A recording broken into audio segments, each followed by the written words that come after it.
Welcome, everyone. Thank you so much for joining us today, tonight, this evening. My guests, we're all over the world right now, so to say the least, wherever you are, hello. My name is Darnell-Jamal. I'm a fashion historian and curator, and your host here for The New Rules. And my number one rule is that there aren't any rules, and that here we wanted to create this platform so that everyone can have a place to really kind of use these different creative outlets and these creatives and their work to inform their own in their journey as we're in this time of the pandemic, and all these creatives are trying to explore and try to figure out new ways in order to grow.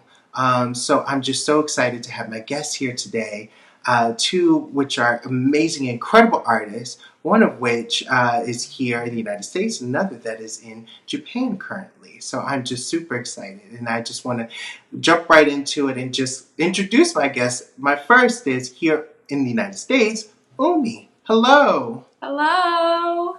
How are you? I am good. I'm wonderful today.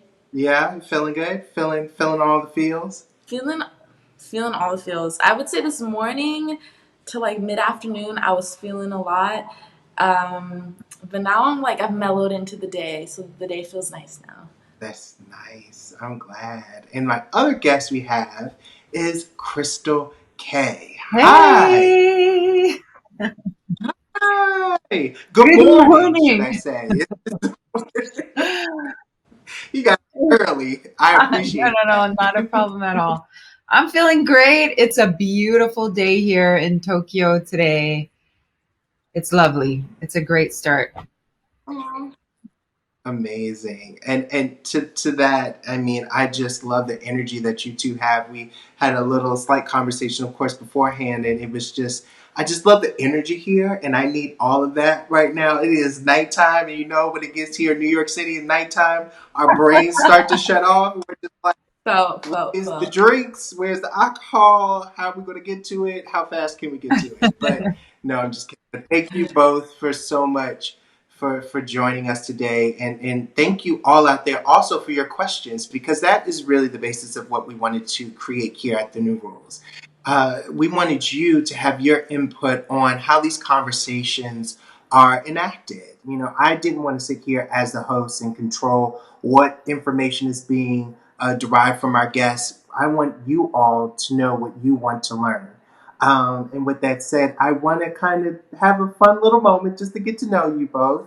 And these actually are just different questions that came from your fan base that sent them in. And I really thought they were just so much fun. So I really want to kind of pose them to both of you. But are you guys okay? Yeah, of course. Yeah? Shoot. Good? All right. All right, the first one from at Timones. They asked, "What is your go-to karaoke song?" Ooh. That's tough.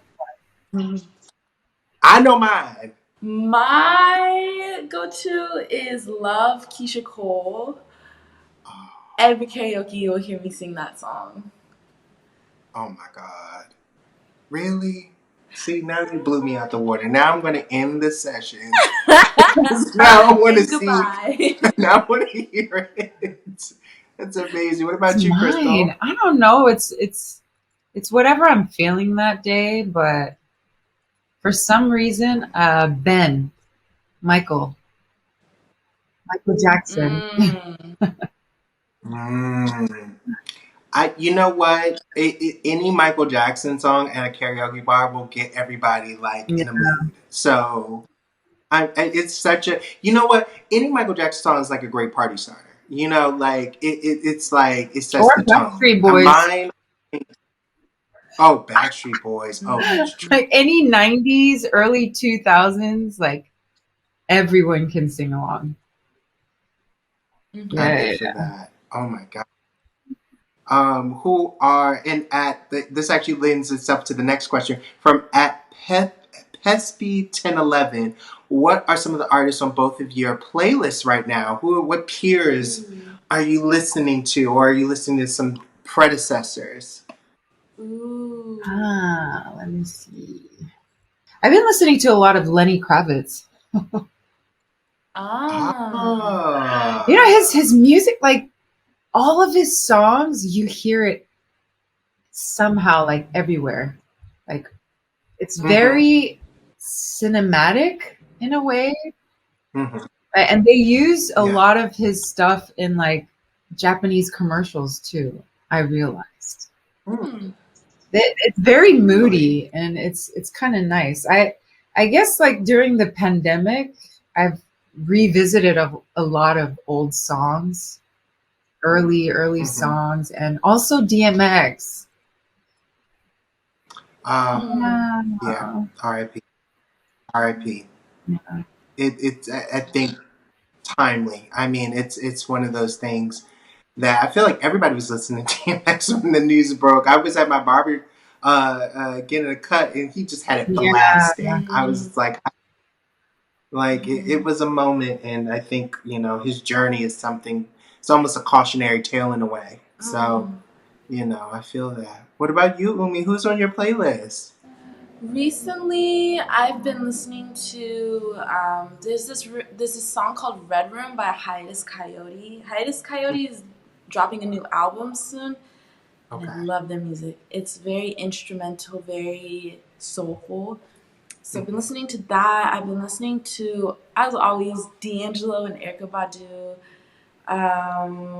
And what did I listen to today?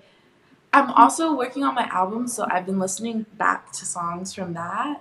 Hmm. So I try to keep a healthy balance of my own music and new music as well. See, that's interesting because I feel like a lot of artists don't like to listen to their old.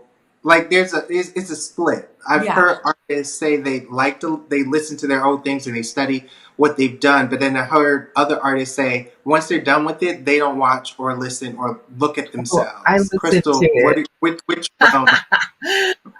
I Say it. listen to it. It's like my babies are finally out. They're in full bloom. And I'm like, I go back and I'm like, Yeah. wow. Because when you're in the moment creating, it's like you're in it. But once you're done, you kind of are outside of the box looking, you're like outside looking in.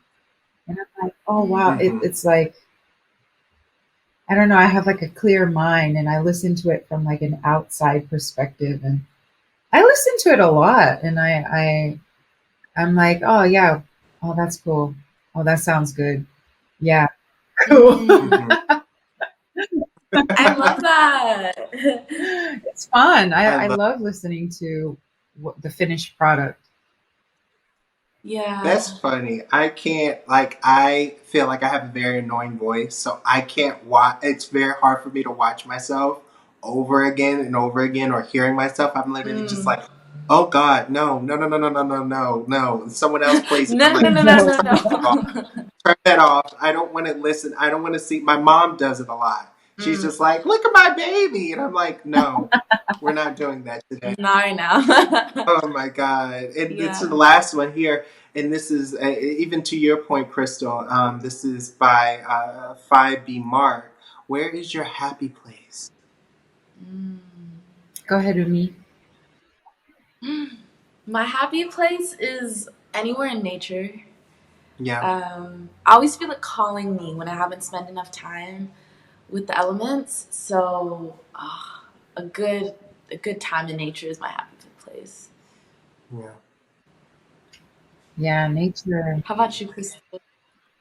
Nature is Nature. good too, but also I think that moment when there's great food and the people you love. Mm, Oh yeah. Yeah, yeah. like when it's just like it's the simple things, right?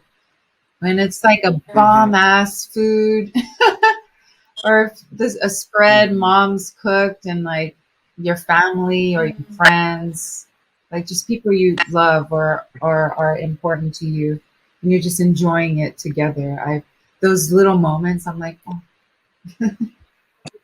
yeah, Mm. Yeah. I agree. I agree. I mean, I think that both of you create work that that creates a setting for people. And I've listened to both of your work and a range of it, and I feel like there's this intimacy around it, and that's like the environment that you're creating for people. And in this time, I do feel like it's more necessary than any other, because we only have ourselves to look towards. We're by Yeah. ourselves a lot, and we just want to feel, like you said, that warmth and Mm, that reminiscent of home, or the food, just something that makes us feel whole again mm, amidst this time. And Mhm. it's something that within your process that I really want to kind of use the next few moments to really kind of get into, to understand how you both get to that place. And again, these are some questions, a lot of them both from many of fans or people that are very much interested in getting into the music industry, and you both are just extremely successful in your own rights. That I feel like you're just the both great examples that could really illuminate a lot of process for people to inform their own mm, work. And from this first question by George Tripp, three, he asked, do you feel, or they asked, do you feel that you had complete freedom? This is to Crystal, actually. Do you feel like you had the complete freedom to express yourself as an artist? So I'm assuming over the course of your career, because you've been in the game for quite some time, and, I think that, you've seen so many cautionary tales throughout the music industry. And I guess over time, do you feel that, to their point, that you had complete freedom to express yourself as an artist? Um, I think I think so. I would say I Yeah. do have a lot of freedom. Um, but there is, I think throughout my career, there has been like this this thing where they don't know how to, mm, I don't know, especially when I first came out, because I think I'm one of the first Mhm. half black, half Asian artists to come out in Japan. Mhm. So, there hasn't been a precedent. So I think they had a hard time marketing me in a way, Mhm. like image wise and sound wise, like sonically. So I think there has been that kind of struggle a little bit, because when I first came out, I was more R&B, and Okay. I my debut was in '99, where R&B and hip hop was becoming mainstream, and so that was more of my sound. And then until I had this a hit, one of my singles was like a theme song for this drama series, and that was very, very J-pop, like kind of bubblegum J-pop sound. And then that song kind of helped, you know, people get to know who Crystal K is. But that was kind of like a conflict for me, like an internal conflict, because that wasn't really my sound. So then from that point on, the label was trying to ride on that kind of sound. And so I had to balance within the album like a J-pop and R&B sound, you know. But then I kind of came to terms with the fact that that is the Crystal K sound. Like nobody else can do my style of J-pop, which is like the J-pop and incorporating that R&B, that Western sound. So in that sense, that was kind of like an internal conflict. But then I learned to kind of not, yeah, I guess accept and embrace it. And Mhm. yeah, I just make sure I always try to when I'm creating, I always have like the world in mind because I feel like music is borderless and I want it to, I think, language doesn't really matter. So, Yeah. of course, I am a singer in Japan, but then I want anyone in the world to, when they hear this, they can like groove to it or Right. like, feel good. So, yeah, I would say I've had a bit of a struggle, but I have control. Yeah. But I think that's practical, right? Like, there's a reality to the madness, of coming into a specific industry, a specific creative outlet.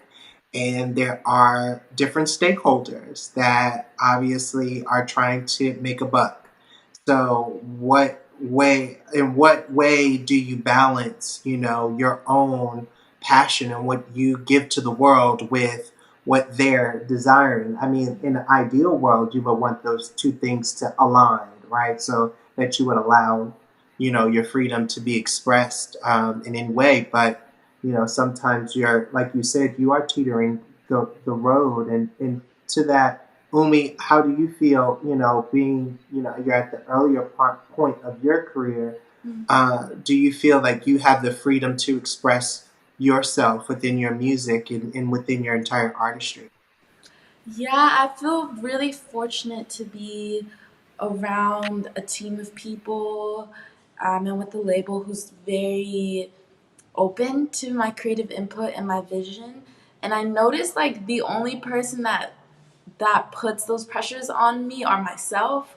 When I look out and I like see other artists and I'm like, should I be making this type of music? Should I be like this having this type of image? Da, da, da, da. So I've been trying to take the pressure off of myself to be comfortable and confident in being authentically me in all aspects of my artistry. To follow up, Monica Chain asks, who's your biggest inspiration? Erica Badu, really inspired by Lauryn Hill, really inspired by Crystal. I just grew up listening to you and seeing you grow, so that's been inspiring. Frank Ocean, Janae Aiko, and their like healing undertones in their music has been really inspiring. So those are the ones that come to mind right now. Wow. I hear a little bit of Janae Aiko in your music. Yeah, very much of the same kind of vibe that's there. It's something that, I know it's very, very much timely, but I think it's just so sweet and just so, I don't know, it's just a richness to your voice and to you, Mm. yours as well, Crystal. I mean, you have a very melodic voice, and it's just like I enjoy. Like, I was just like going through all the songs. I was like, girl, just keep singing, and you have just a wonderful, wonderful tone. But to that, what are some of your biggest inspirations? My biggest inspirations are Michael, Yeah. Janet, Mm. Whitney, Hmm. Mariah, Aaliyah, Ooh. uh, and a lot of what my parents were listening to. My mom, she listened to a lot of soul and funk. Um, Mm. so like Earth, Wind and Fire, Change, uh, The Time, uh, yeah, a lot. But yeah, my mom is also an inspiration because she's a singer as well, and she was singing before I was born. Mm. So it's kind of like I have a mentor, like very close to me, and I'm finally at a place where I can really fully appreciate her because I'm an Mm. only child, and she managed me for a certain amount of time, and so it's very, it's a very, it's, I wouldn't say love and hate relationship, but it's just very close because it was just me and her all these years. My parents are divorced, so she raised me as a single mother, and I think she had a really hard time starting off as a singer, and then her daughter becomes a singer, and Mm. at one point she's Mm. like, uh, I'm a singer myself, but I want to support her, but it's like a conflict. And I think she decided to focus on supporting me. Um, and so I really respect her and I'm very thankful and grateful for that. But yeah, it's like she's my mom, she's my dad, she's my manager, she's my boss.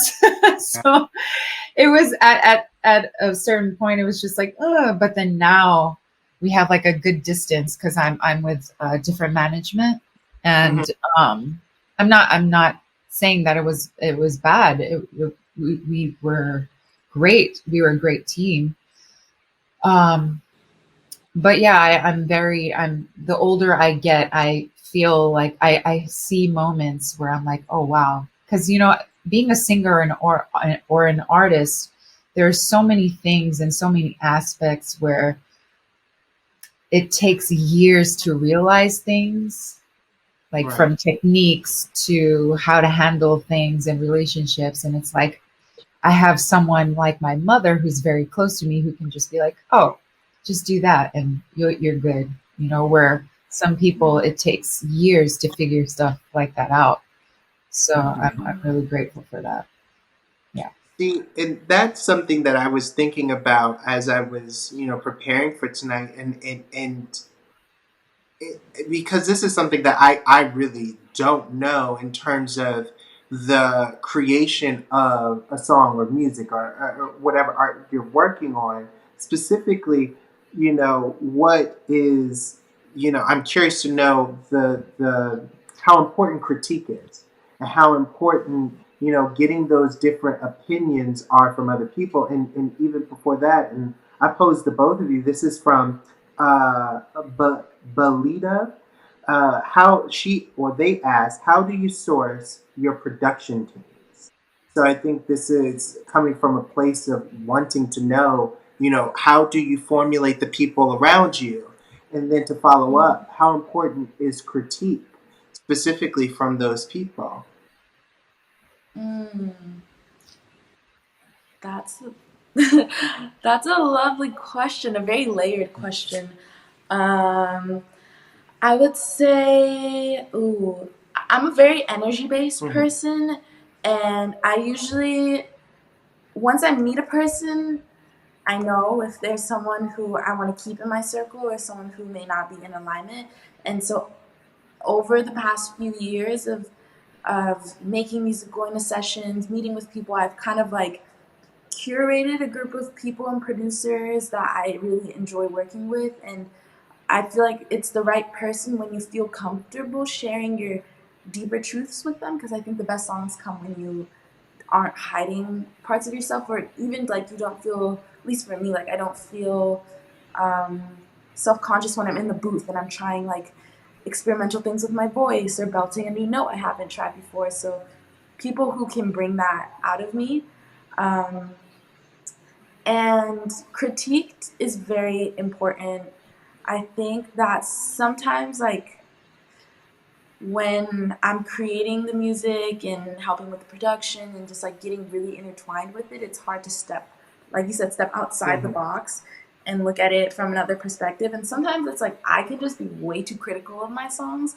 So to get nice criticism or confirmation from people is really helpful. And just like honesty from people, I think is so important to balance out my intuition with like third person perspectives. Very important. Right. And I What she think said. surrounding yourself, it's interesting because I get I'm the same way where you surround yourself with people that have the same energy, but I'm also, I guess it's interesting because I always think that sometimes having random people you know It's good. contribute to what they think about something, or someone, a friend of a friend that you may not be close to. Mhm. I'm curious to know if that's something uh, that you both have tested out, whether it's your own work or not. Would you go to a friend of a friend to be like, hey, you know, try this or listen to this or let me hear what you think, or you're open to that, or are you more closed off, or do you prefer like your art to be kind of I'm definitely open to that. mm, Especially because I've been around for a long time. mm, So it's nice to hear outside input. I think that's really critical, like, because it's very hard to look at your own product from with your eyes from an outside perspective. Like being in the booth, it can be very lonely. yeah, Um, So I, like Umi said, I need someone that is complete, that can give me, that can critique me from a total outside perspective. And sometimes it's kind of hard because I think in Japan, when you have like a certain amount of years or like mm, a career, they're kind of scared to say things ah, because they don't want to come off as like disrespectful or but I'm like, no, like please, like I want to hear your input. I want outside input. I need it. um so I it's very welcome, like outside friend of a friend of a friend, whatever.